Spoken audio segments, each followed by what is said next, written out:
Ascribe to the Lord, O mighty ones. Ascribe to the Lord glory and strength. Ascribe to the Lord the glory due his name. Worship the Lord in the splendor of his holiness.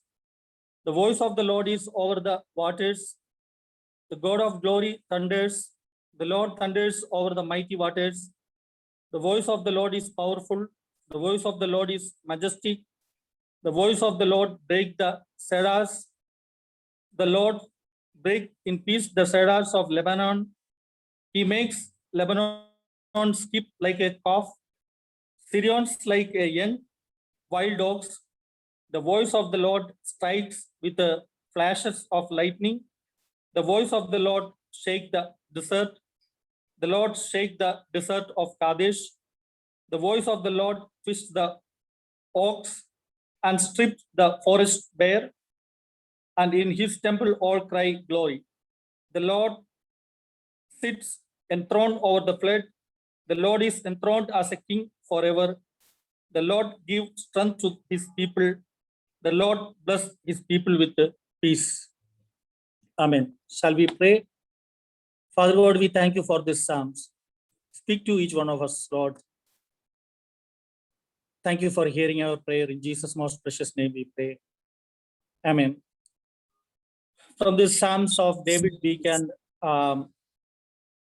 see the great power of God in nature.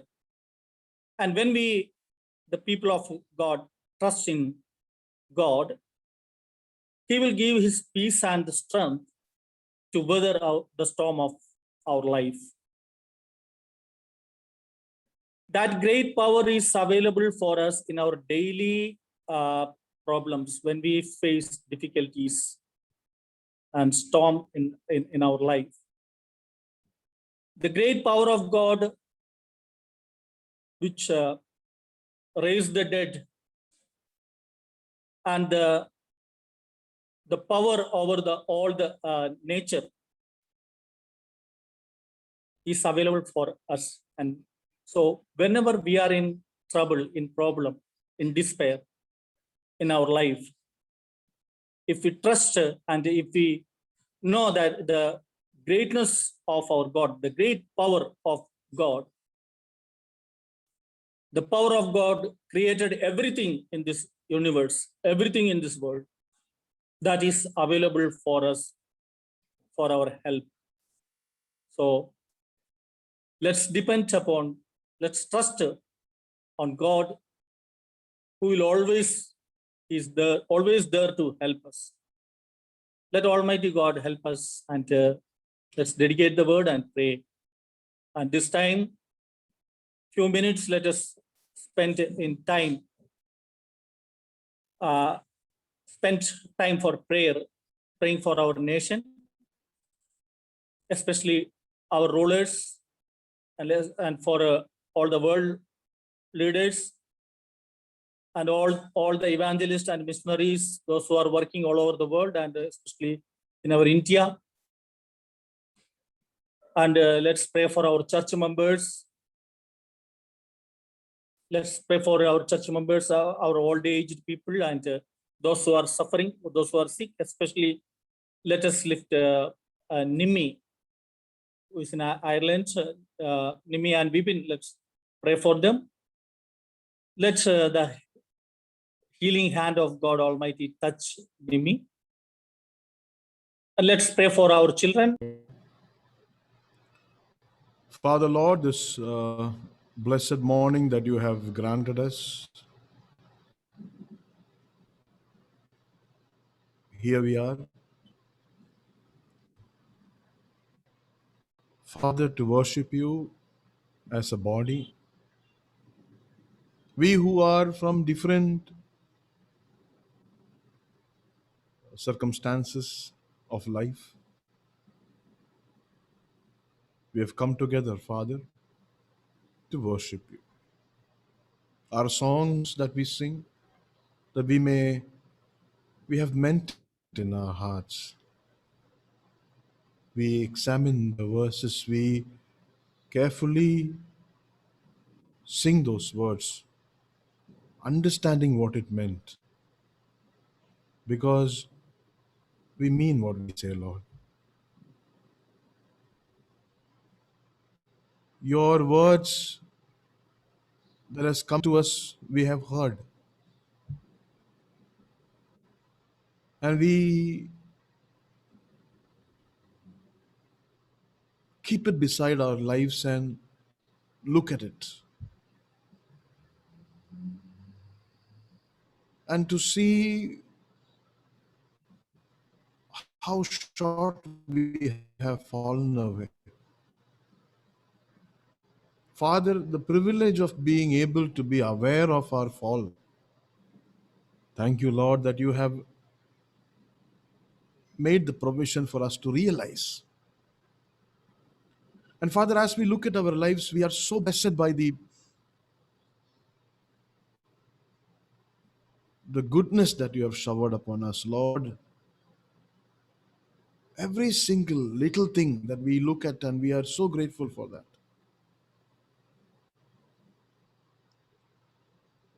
We worship you, Master. You are our awesome God. Mightily merciful Father. As we look again into thy word, Father, be with us. Help us to understand what you want us to know. Help us to apply what we understand in our lives. Help us to be good students, learnable, teachable. Glorify your name, Lord. In Jesus' most precious name we pray. Amen. Amen. I have my Bible on the screen in front of me.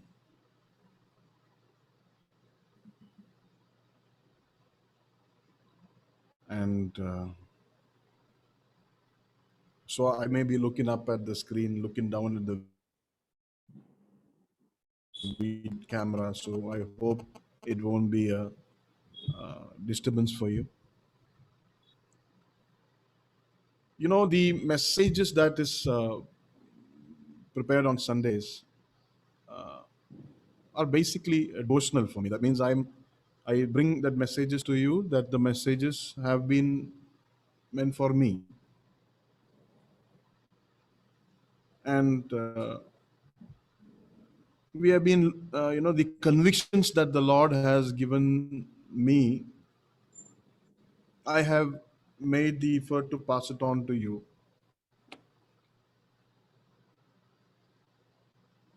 And this week on, we will be looking for a couple of weeks into the books of First and Second Kings. First and Second Kings. I know that you are familiar with these books. And so let us fearfully, expectantly prepare our hearts and our minds to listen what the Lord has to say.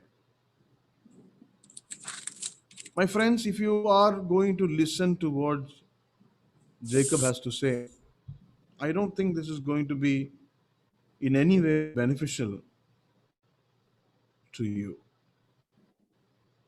But if you are going to listen to the voice of God,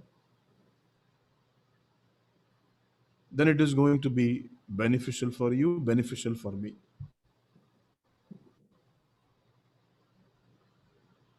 So let's start from 1 Kings chapter 1. 1 Kings chapter 1. Let me read a couple of verses as we started. 1 Kings chapter 1, 5 to 8.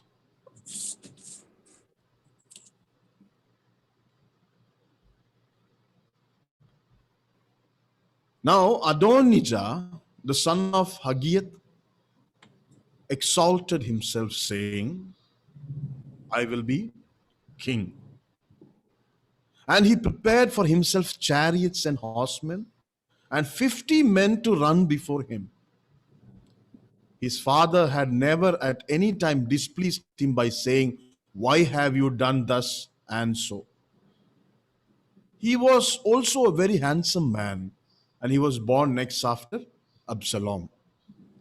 He conferred with Joab, the son of Zeruiah, and with Abiathar the priest, and they followed Adonijah and helped him. But Zadok the priest, and Benaniah the son of Jehoiada, and Nathan the prophet, and Shimei, and Ray, and David's mighty men were not with Adonijah.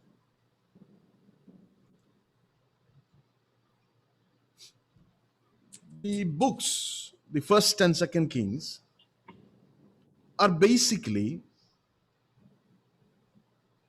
stories, narration. And as we read first and second Kings as a whole, okay, you have to read the book as a whole. First and second Kings, you have to read the whole.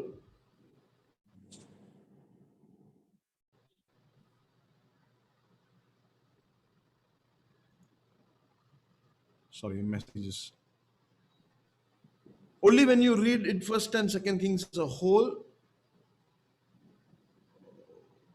and then we think about the book as a whole, we will get the main points. Right? There are many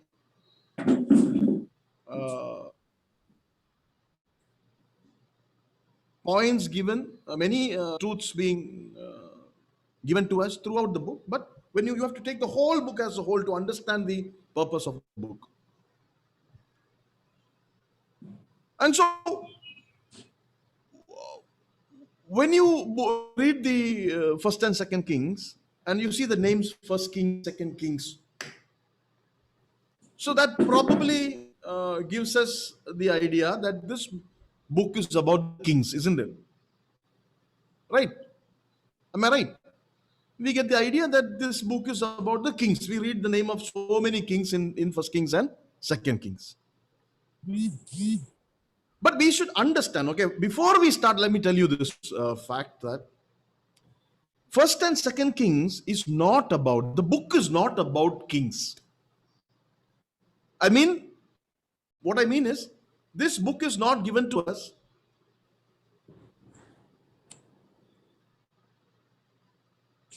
to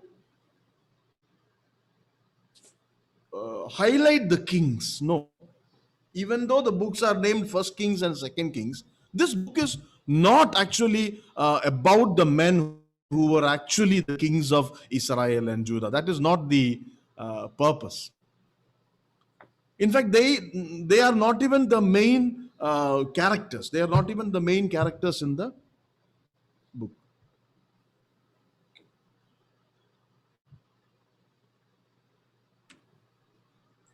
Because you see, the book is not divided according to the kings. You understand? The books are called First Kings, Second Kings, but the book is not divided according to the kings, right? The books are divided according to the prophet.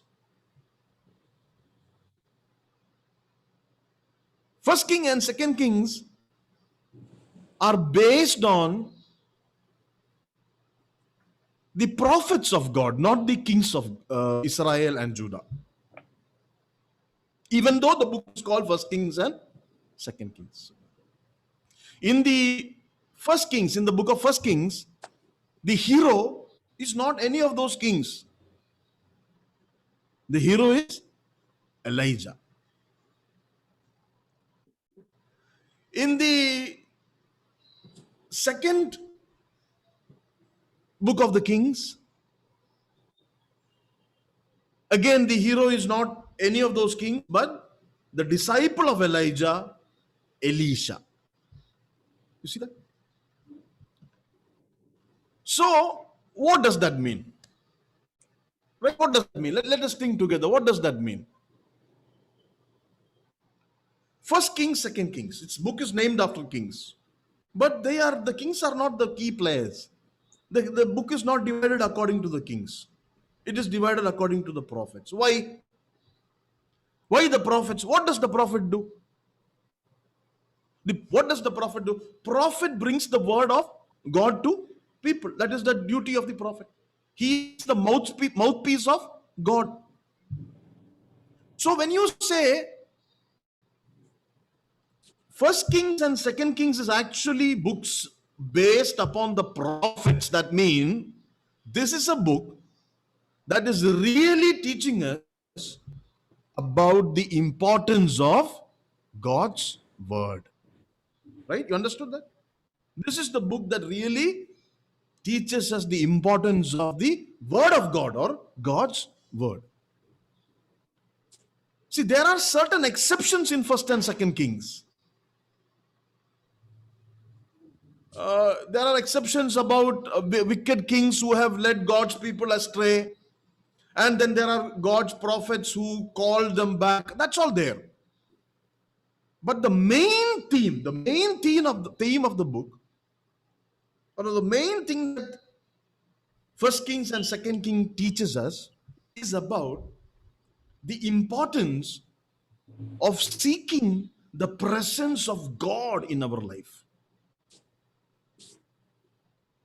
Seeking the presence of God in our life.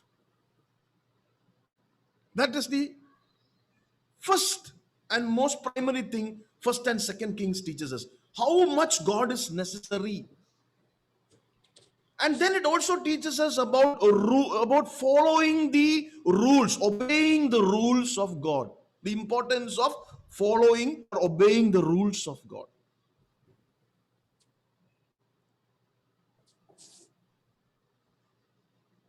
And it also teaches us to trust in the sovereignty of God. To trust in the sovereignty of God. So basically, First and Second Kings is about the importance of God's word. Right? And in that we study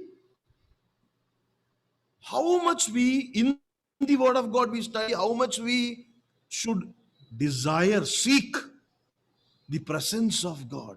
How much we should obey the commandments of God. How much we must trust on the sovereignty of God. And as throughout the book, as you study, these themes will be rising up to the top. And so today, my dear friends, for what God has to tell us, let us start from these verses that I read. First Kings chapter 1. First King chapter 1.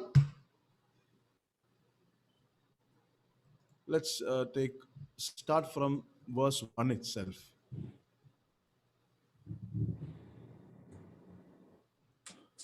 Let's read 1 to 4.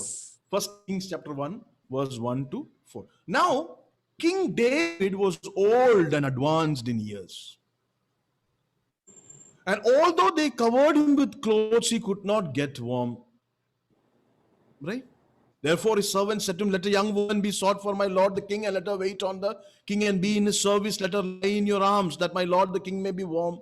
So they sought for a beautiful woman throughout all the territory of Israel, and found Abishag the Shunammite, and brought her to the king. The young woman was very beautiful, and she was of service to the king and attended to him, but the king knew her not. Now there are details given. But basically, what is it speaking about? It is speaking about the life of David, how he is very old now, and how he is very close to his death. Right? His life is about to end. He is in the sunset of his life.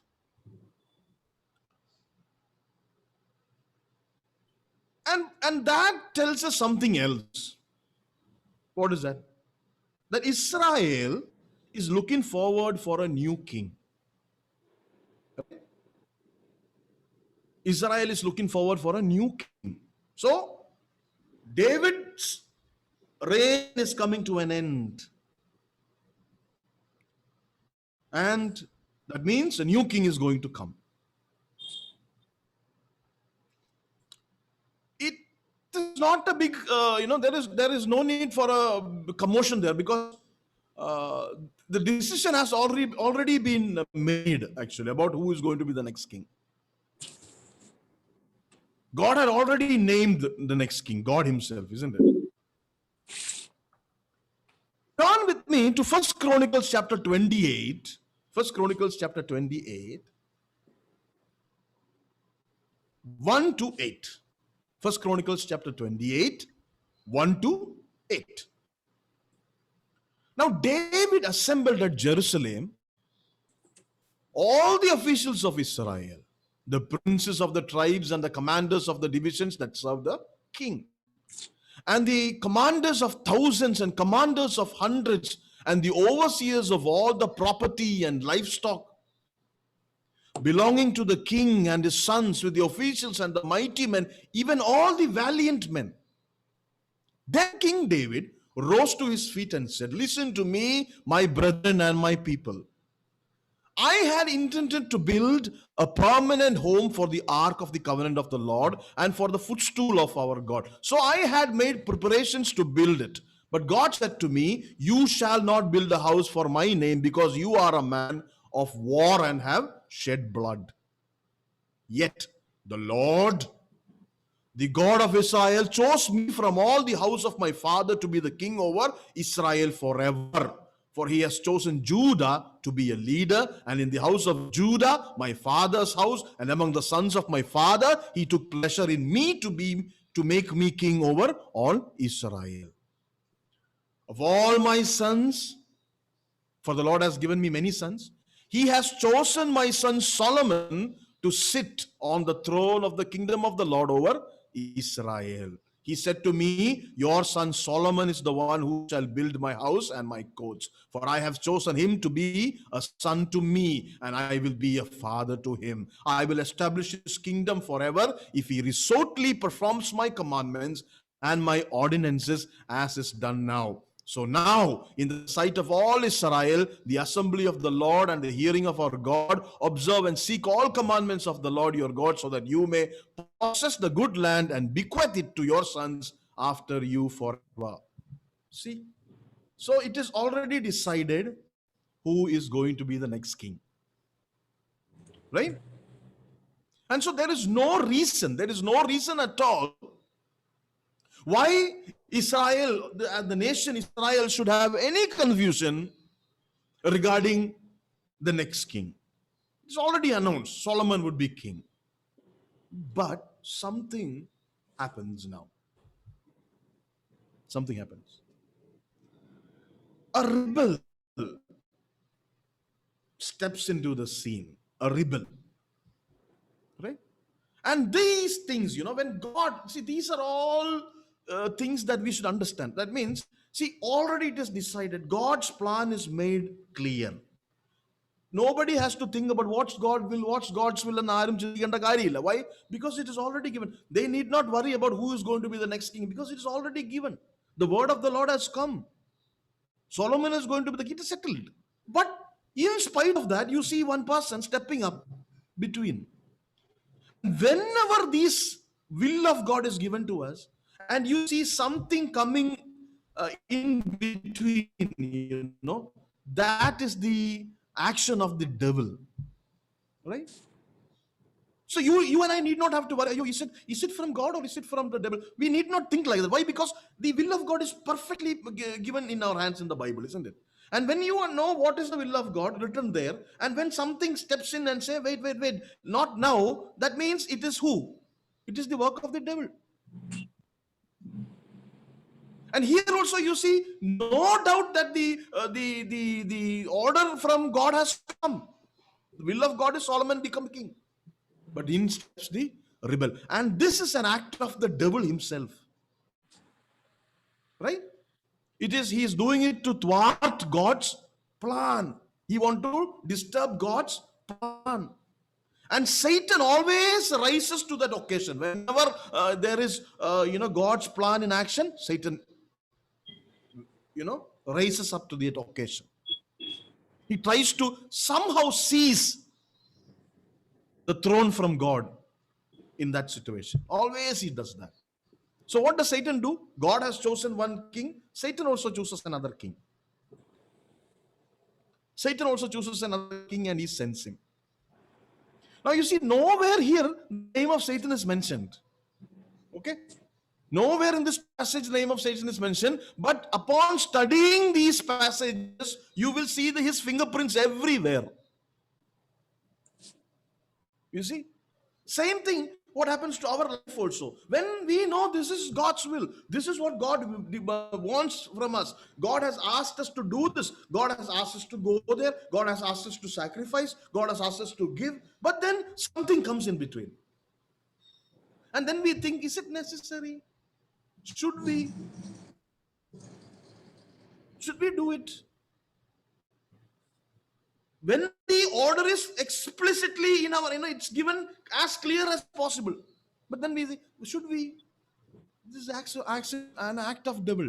And here devil steps up. He brings his own king and he wants to mess up God's plan. And the main thing Satan does, the main satanic thing about what is going to happen now on in that text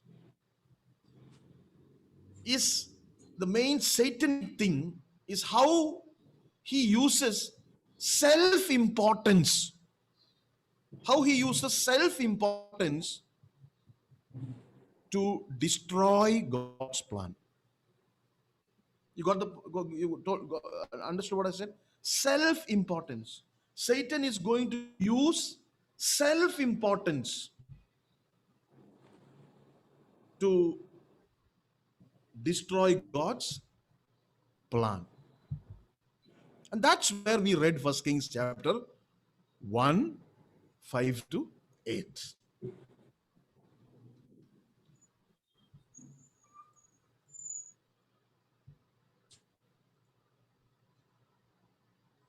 Adonijah. That is the man who Satan has chosen. And Adonijah, how has Satan coaxed Adonijah to do his bid? By flaming, by giving wind to the little fire of self-importance that is there in Adonijah's heart. Right? When you look at these verses, 1 Kings chapter 1, 5 to 8, we will see how this self-importance is played there. Look at verse 5. Now Adonijah, the son of Haggith, exalted himself.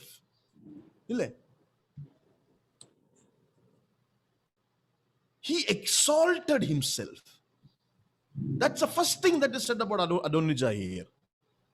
He exalted himself. How did he exalt himself?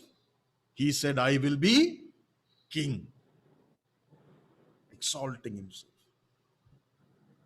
Satan is blowing the wind into the fire. He said, I will be king. I am, see, so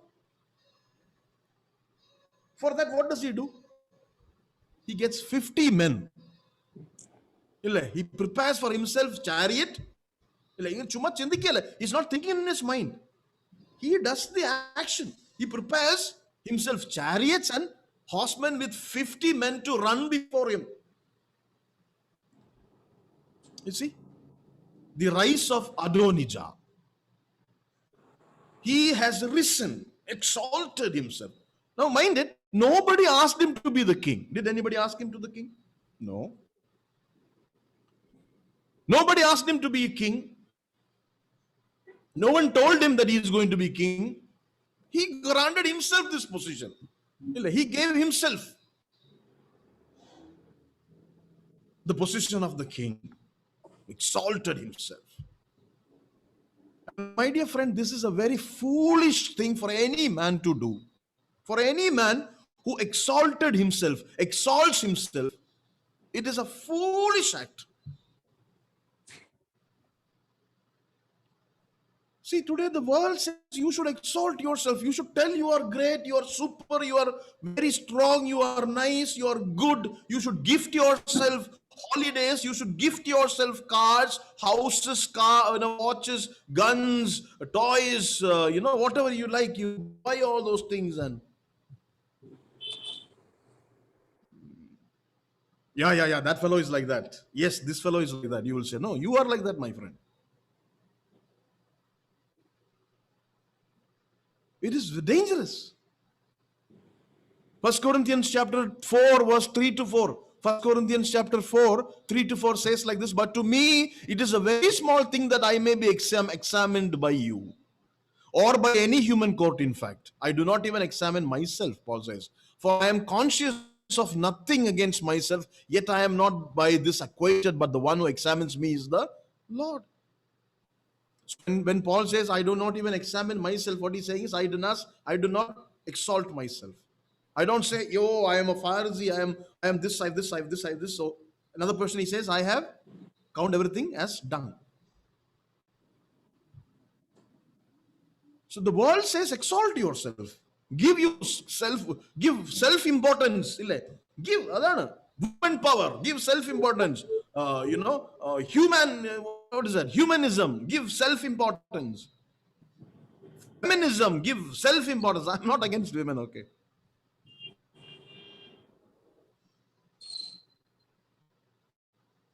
That's the same fire here in Adonijah's heart. It has been blown up by Satan.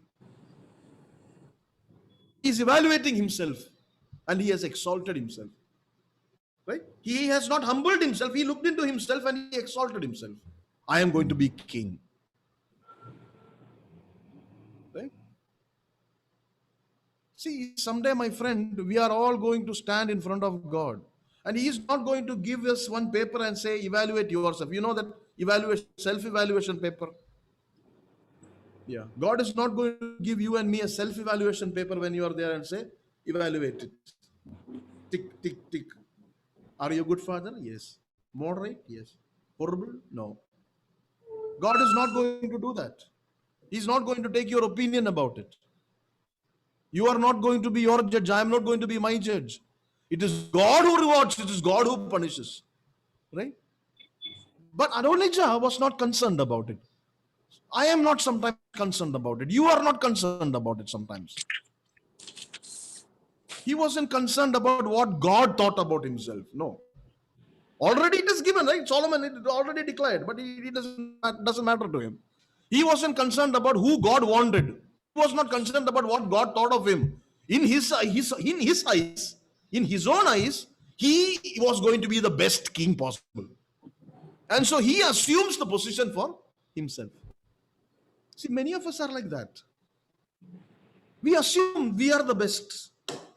For this particular task, I am the best. And so we take the privilege of liberty of taking it. Now, this is a major fingerprint of Satan. Right? Satan was like this. Look at this. Isaiah chapter 14, 12 to 15. Isaiah chapter 14, 12 to 15. Look at that.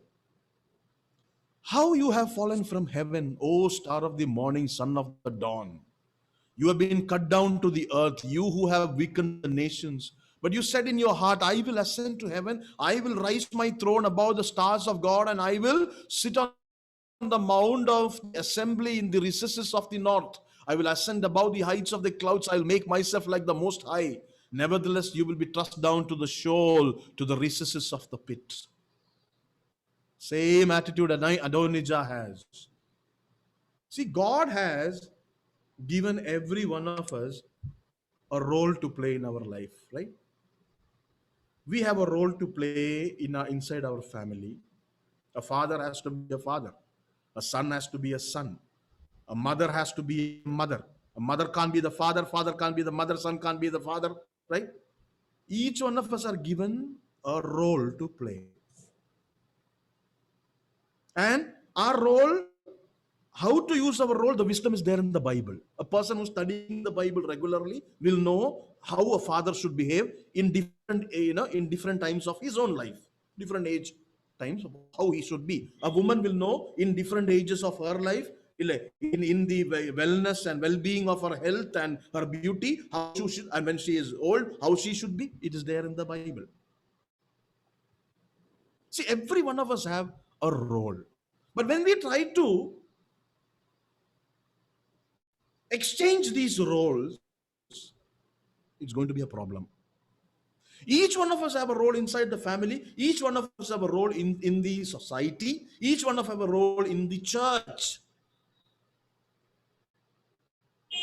And we who are given these roles in the church, in the society, in the family, we do that properly.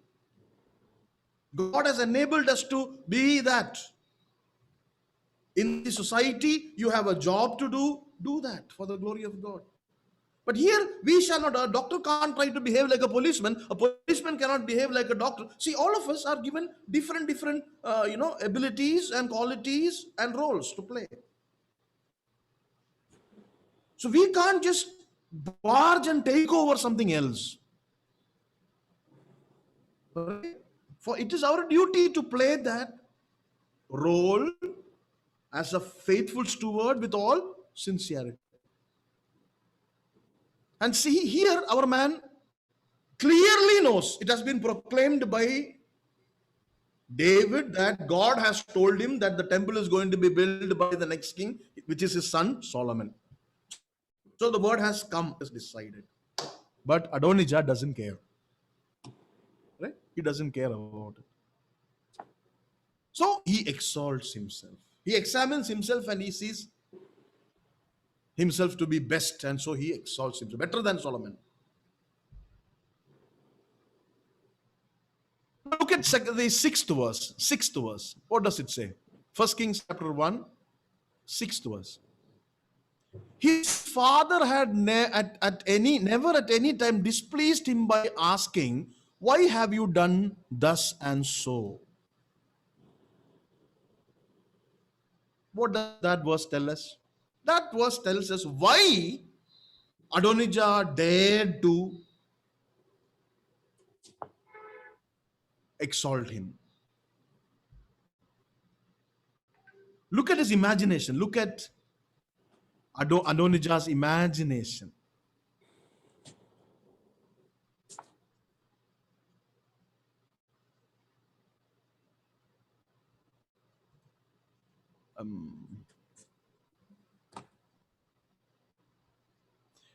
Yeah, here let's so read. Let me read some more. His father had never at any time displeased him by asking, "Why have you done thus and so?" He was also a very handsome man, and he was born next to Absalom. This sixth verse, we need the whole verse.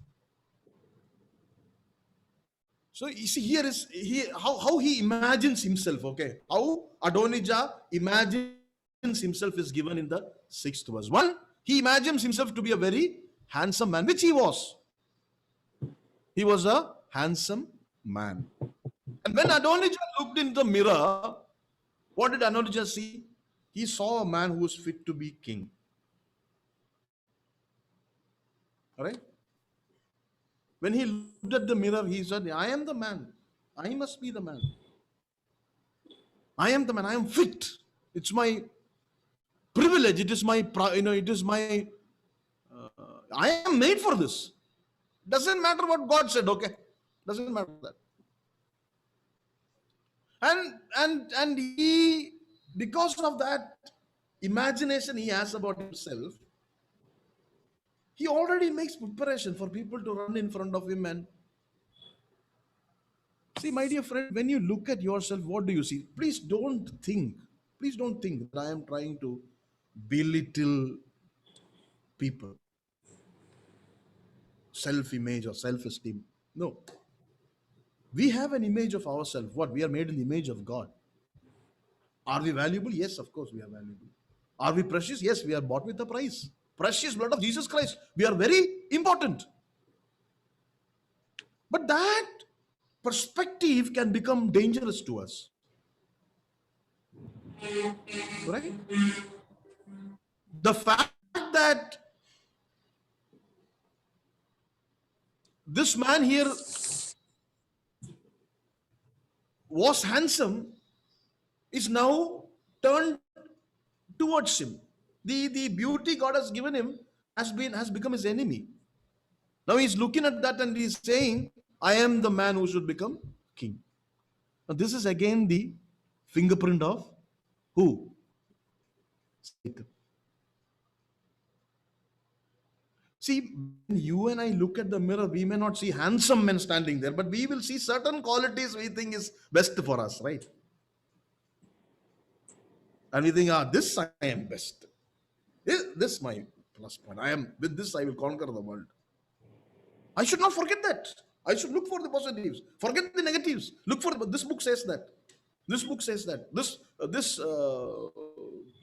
This teacher, he told me you should always look at the negatives, not look at the positive. God always looks at the negative. God always look at the negative, never looks at the positive, except for one positive, that's called Jesus Christ. And God encourages us to look at the negatives and to depend on Him, not to be disappointed. Ayo, I am so ugly. Ayo, I am so hopeless. I am so, this thing. And so, no, you look at your hopelessness, look at your condition, then depend, trust the Lord to take you through. But Satan is not like that. I don't know, this man, he is also not like that. But Satan. Ezekiel chapter 28, 11 to 13. Again, the word of the Lord came to me saying, Ezekiel 28, 11 to 13. Son of man, take up a lamentation over the king of Tyre and say to him, thus says the Lord, you had the seal of perfection, full of wisdom, perfect in beauty. You were in Eden, the garden of God. Every precious stone was your covering, the ruby, the topaz and the diamond, the beryl, the onyx, the jasper, the lapis lazuli, the turquoise and the emerald and the gold and the workmanship of your settings and the sockets was in you on the day that you were created. They were prepared. Speaking about the devil, Lucifer, he looked at himself and he said, I will place my throne above the throne of the Most High. Adonijah's beauty went into his head, right? And Adonijah said, I am so handsome, I must be king. Some of us say, I'm so handsome, she is not fit for me. Oh, I'm so beautiful, he is not fit for me, right? Some of us, in spite of our Christian commitments, are still looking at the flesh. Heart and soul is secondary to us. My dear friend, Bible clearly, very clearly says, outward success doesn't matter. Outward success, on the basis of outward success. Outwardly display of your success or the movement on basis of or the things that you do on the basis of those success is useless. Beauty or wealth or our abilities or talents or whatever it may be.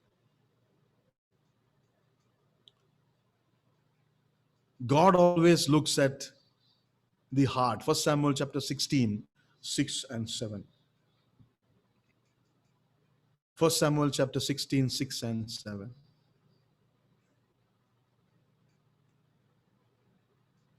First Samuel chapter 16, 6 and 7. When they entered, he looked at Eliab and thought, surely the Lord's anointed is before him. But the Lord said to Samuel, do not look at his appearance or at the height of his stature, because I have rejected him. For God sees not a man, not as man sees. For man looks at the outward appearance, but the Lord looks at the heart. My dear friends, don't look at the outward appearance and come to a conclusion about anything. I am going to say this especially to those of you, young girls and boys, if at all they are there here in this group who are looking forward to marry. This must be, I'm not saying this is not important, but I'm saying give it the last priority. It doesn't matter. Right? You may be looking at a person, a godly person who may be darker than you or fairer than you or fatter than you or leaner than you or shorter than you or taller than you. Don't worry about that. That is not the main thing that you should worry about. In spite of all these differences, you can still have a marvelous and a beautiful life ahead. Right? But look at the Christian commitment. Okay? Because God is not going to be pleased at all. Please be sure about that. He is not at all going to be pleased by our outward, success or well-being. It doesn't matter. Do you think God is very much pleased when he sees, long black hair? Right? I'm losing hair. But is God pleased when he sees long black hair? No. Is he? No, he's not pleased because of that. Is God pleased? Ask you a question. Is God pleased because he sees crores of rupees with you? Is he pleased that you have such a big balance? He's going to be displeased with you if he sees crores of rupees hoarded in your banks, and when people are suffering and dying all around the world. That is going to be a problem. But he's not going to be pleased with seeing your crores of rupees, right? He's not going to be pleased when you have a six-pack, abdomen and a very handsome body, whether you are a girl or a boy, or a man or a woman. Right? It doesn't matter. God is not pleased when he sees your beauty. Right? Is God pleased when he sees your beauty? No. He's not pleased when he sees your money? No. He's not pleased when you sees your education? No. He's not pleased when he sees your education. Oh, so much of degrees, he'll come into heaven. No, he's not at all pleased about that.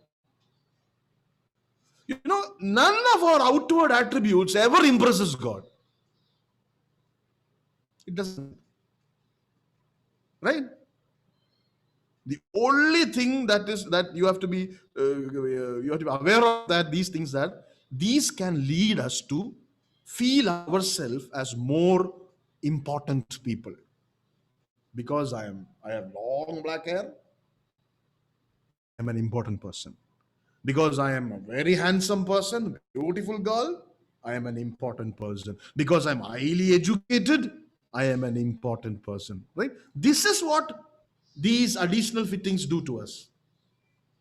So we have to be careful. These are all blessings, God-given blessing for the glory of God. But God is not going to be pleased because of that. He's going to be pleased with how we use it. Now here is Adonijah, whose beauty has cost him much. And when God has given us, this is a very important thing. Okay, I think past few days I have been thinking about this, and we have been discussing this in several other Bible studies also. God has given us a lot of blessings, but when we are not going to use those blessings for the glory of God, whether it is our beauty, our education, or our health, okay, or our wealth, these same things, are going to become a curse for us. You agree with me? It'll become a curse. Because of that, we will be in soup. Right? Education has become a problem. Wealth has become a problem. Right? Being handsome and beautiful has become a problem. Why? Because it is given for the glory of God, but unfortunately it is used in the other areas for self-importance and self-exaltation. And then this becomes a curse. Right? And so, our man, he looks at himself and he imagines himself to be, wow, he is so handsome, he has to be king. Also, look at that. Also, when the 6th verse says he was born after Absalom. He was born after Absalom. What does that mean? If you look at 2 Samuel chapter 3, 2 to 4, 2 Samuel chapter 3, 2 to 4, you will read about his brothers. Sons were born to David at Hebron. His first son was Amnon by Ahinoam, the Jezreelites, and his second Chileab by Abigail, the widow of Nabal the Carmelite, and the third Absalom, the son of Maacah, the daughter of Talmai, king of Geshur, and the fourth Adonijah, the son of Hagiath, and the fifth Shephatiah, the son of Abital. So David's oldest son was Amnon. But remember, he raped Absalom's sister and Absalom killed him. Right? So he's not there anymore. David's second son was Chileab. They say, many scholars, sometimes he's called Daniel also. Many scholars say he was also died. He also died when he was young. Then there is David's third son, Absalom. He tried to seize David's throne, and Joab killed him when he was hanging on a tree by his hair. Then there is his fourth son. Who was that? Adonijah. That means Adonijah is now the current oldest son alive. And by Adonijah's calculation, he is the one who is eligible to the throne. You see?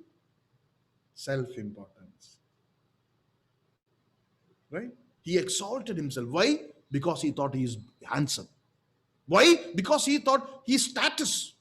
Right? He is the one who rightly, it's my right. I rightly, this is mine. How can God say it is not mine? It rightly belongs to me. That's my status. So what God said is not a problem for him. My status is this.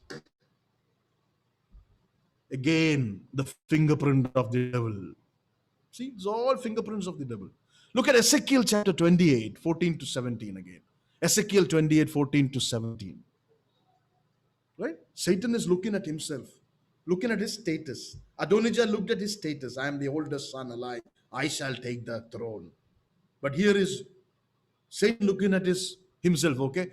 His status. You were anointed cherub who covers, and I placed you there. You were on the holy mountain of God. You walked in the midst of the stones of fire. You were blameless in your ways from the days you were created until unrighteousness were found in you. By the abundance of your trade, you were eternally filled with violence, and you sinned. Therefore, I have cast you as profane from the mountain of God, and I have destroyed you, O covering cherub. From the midst of the stones of fire, your heart was lifted up because of your beauty. You corrupted your wisdom by the reason of your splendor. I cast you to the ground. I put you for kings that they may see you. So Satan looked at his status. I deserve. Adonijah looked at his status. I deserve. We look at our status. See, many of us look at our status and demand so much without doing anything. Right? I am the senior most staff of the office. So I will do less work and I'll take more money. Right? Yeah, it's my status, it's my privilege. That's how I should be. It's okay. God gives you. If at all God is giving you money like that, praise the Lord. But again, when you and I think it is my right, that's the problem. You see, it is by mercies of God. I deserve. I deserve. I am the so and so. I deserve so much. I deserve. Whether the other man works out his life or whether he works day and night doesn't matter. He will only get little. I will take more. This is the attitude, my friend, that you see in this world. Wherever you go, any corporate office, you go into a government office, this is what you see. People take it for granted. This is my status. I am so much senior. I decide whether I work or not is not my problem. Sadly, this is the same thing even in the ministry. Same thing in the ministry. Young missionaries come into the world. They go and labor somewhere in the world. They raise up small children somewhere. But they are given peanuts. I feel very sad sometimes. Peanuts. They can't even sustain their families. And the church will say, let them be there in the field for 25 years. By then, how will they raise their children? How will they feed their parents back home? How will they provide for themselves? Very sad. So this attitude should not be there, my dear friend. looking at our status.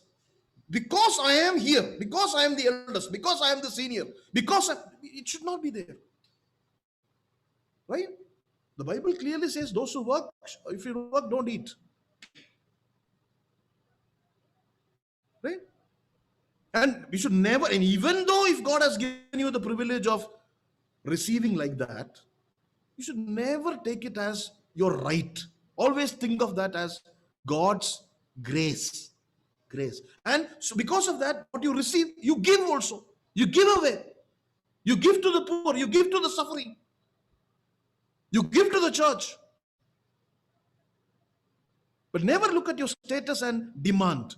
Don't say, I demand. So that's why no Christian should ever hold the flag and fight against the government. We are the minority. Give. We should not say that. Church must never be involved in politics. Politics must never come out of the mouth of the church. We all may have our opinion, but we should never endorse politics. Because we are not here to demand what is rightfully ours. No, we take what God gives. You see? But here is this man. He says, no, I exalt myself. How? By imagining, I am the handsomest man, so it's mine. I am rightful, I am the senior, it's mine. Right? Satan does the same things here also. See, we should understand, none of us are entitled to anything in this world, okay? None of us are entitled to anything in this world. That is why communism doesn't go well with Christianity. Right? I'm not speaking about a political party. Please don't understand like that. I'm speaking about this ism. None of us are entitled to anything in this world. Whatever we have is by the grace and mercy of God. But when we see these things happening as individuals, we feel sad. And sometimes we step forward, but never as a church. No. Because the body of Christ is here to receive what the Lord has given in every respect. Look at this 6th verse once more. The 6th verse, he says something else. What does he say? His father had never crossed him at any time by asking, why have you done so?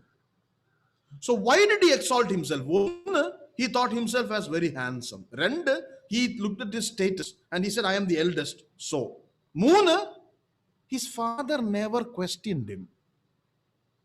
You see, his father never questioned him.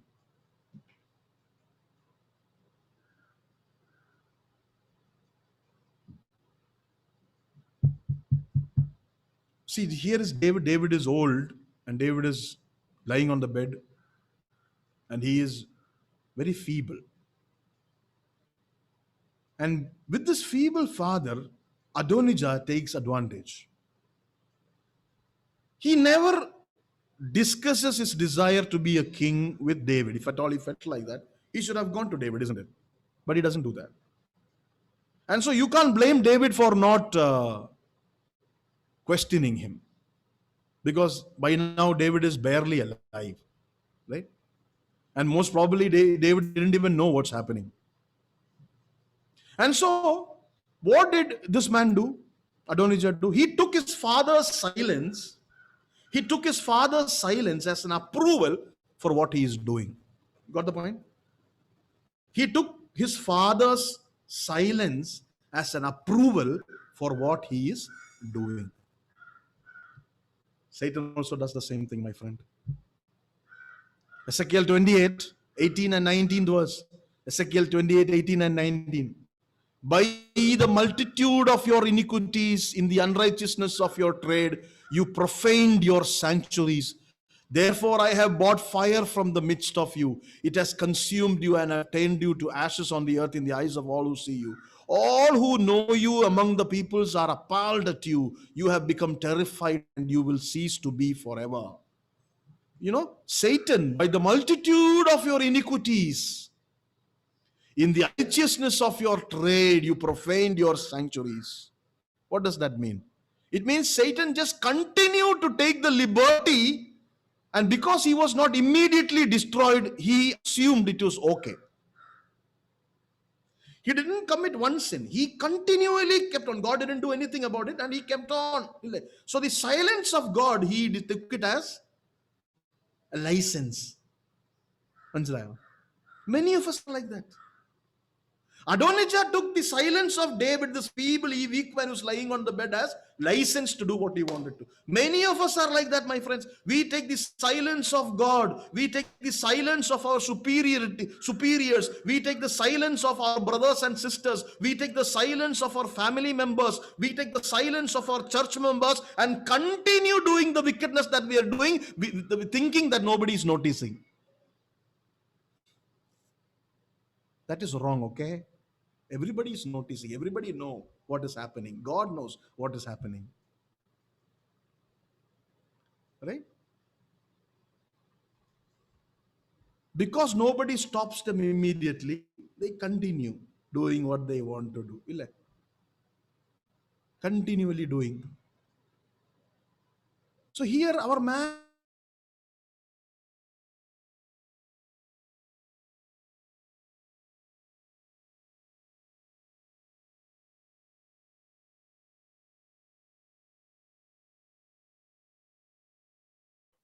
Jacob uncle?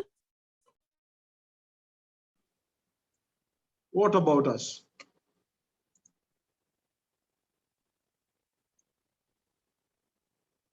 How do we misuse our God-given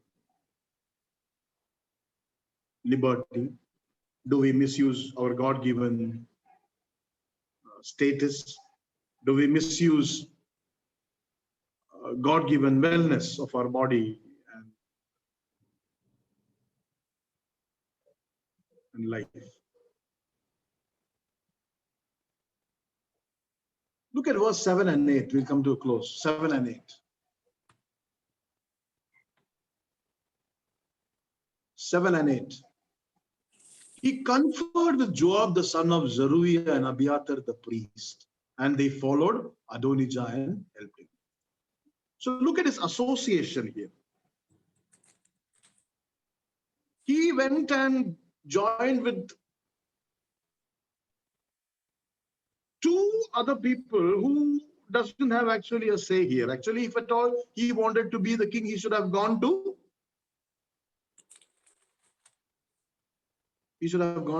David. He should have gone to God. Instead, he conferred with two other men, two different people. That is scheming, isn't it? That is scheming. Scheming to keep his position. See, God had already revealed what is his desire. But here, our man schemes against God. Why does he do that? He thinks he knows better than God, isn't it? Why does he do that? Because he thinks he's better than God. He thinks he can teach God.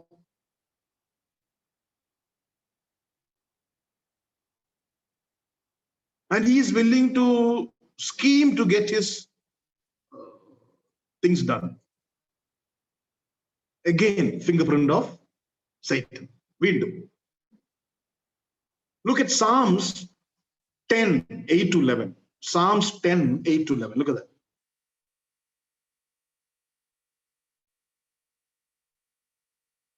He sits in the lurking places of the villages.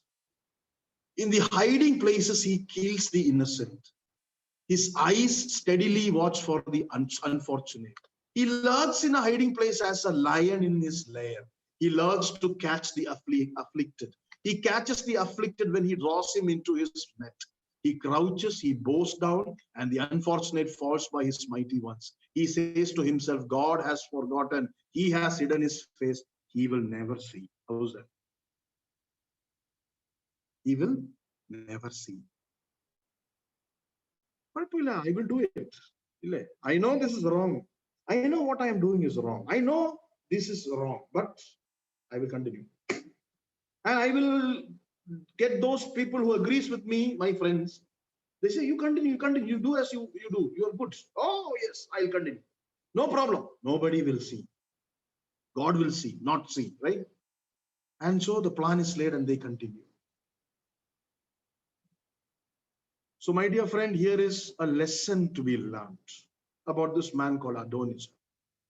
He was filled with self-importance. He said he is handsome. He said he was the oldest, right? He said he could get away with it because nobody will question him. By the way, if God has given us the responsibility of checking things as a father, as a mother, as a brother, if it is our responsibility to check whether the other person is doing well or not, and if you don't do it, that's also a sin. And here he's Adonijah, handsome guy, oldest guy, right? And has full freedom, right? He's going to seize the plan of God, seize the throne of David and Solomon. And you know what happens to him? 1 Kings chapter 1, 11 and 12. Look at that. What does it say?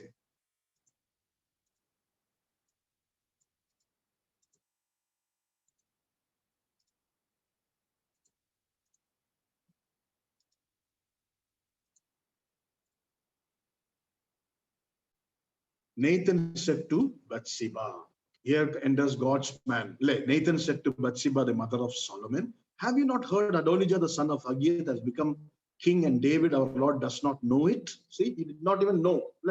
No, now therefore come, let me give you advice that you may save your own life and the life of your son, Solomon. Nathan goes to Bathsheba and gives her some counsel. Bathsheba, Solomon's mother. And she is supposed to go and tell David all these things. And then as she is telling, Nathan will come between. And then he will also confirm what Bathsheba has told to David. And so what does David do? David vows to Bathsheba that Solomon will be the king. And what does he do? Look at 1 Kings chapter 1, 33 to 35. 1 Kings chapter 1, 33 to 35. What do you read there? And the king said to him, take with you servants of your Lord and have Solomon my son ride on my own mule and bring him down to Gihon. And let Zadok the priest and Nathan the prophet there anoint him king over Israel. Then blow the trumpet and say, long live King Solomon. You shall then come up after him, and he shall come and sit on my throne, for he shall be my king in my place, and I have appointed him to be the ruler over Israel, over Judah. David makes Solomon king. That is the way you should become king. God's way. By God's dealing, he became king. Now, very interesting. If you read 41 and 43, 41 to 43.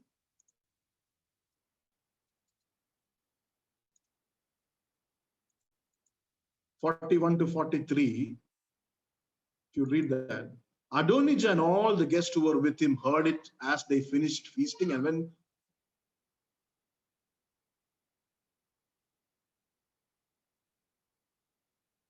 കേൾക്കുന്നുണ്ടോ?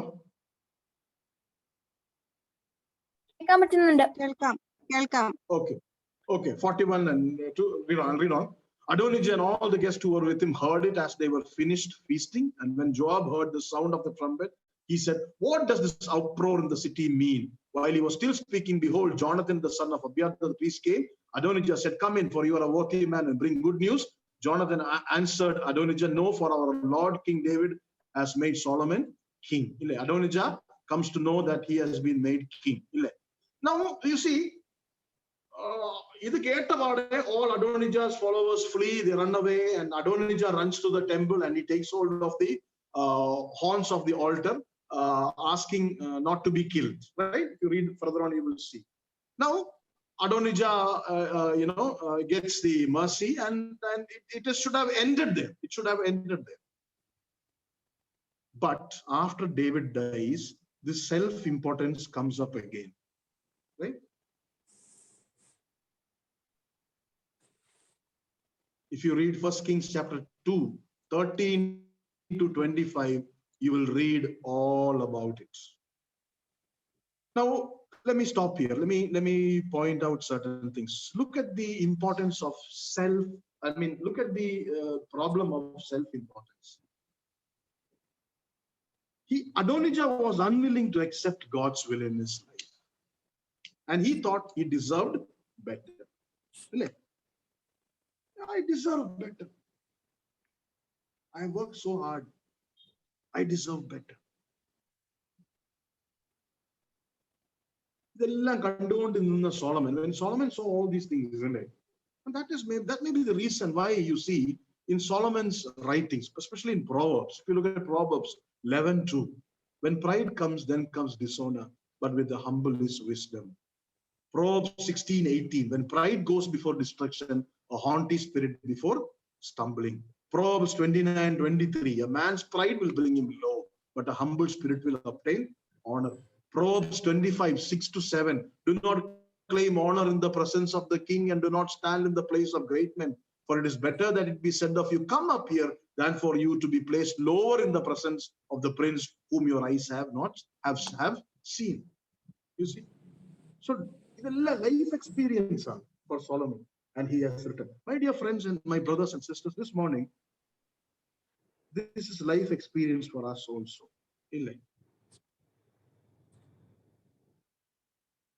Be humble. That's what the message is all about. Okay? Be humble. Jesus taught the same truth in Luke chapter 14, 7-11. You read it.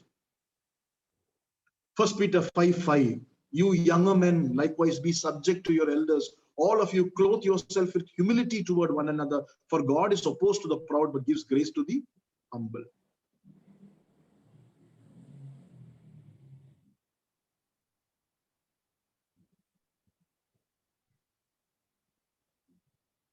Self-importance, in whatever language being said, is dangerous.